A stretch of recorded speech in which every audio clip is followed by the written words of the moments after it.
Again yeah ENT neglected 100% correct.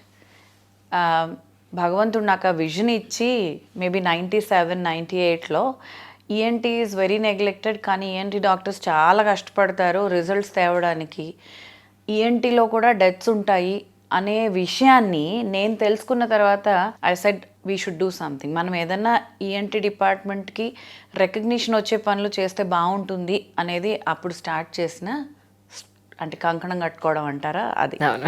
97 is when I understood ENT is also equally important as neurology, cardiology, orthopedics or any other department. Absolutely. So ఈ 97లో when I actually started working with ENT, deaths చూడటం, చెవుడు అంటే పిల్లలకి వినపడకపోవడం, speech రాకపోవడం, head and నెక్లో సమస్యలు, ఇవన్నీ చూసి అప్పుడు అనిపించింది అన్నిటికీ స్పెషాలిటీ హాస్పిటల్స్ ఉన్నాయి కానీ ఈఎన్టీకి లేదు, మనం ఈఎన్టీలో why should we not do.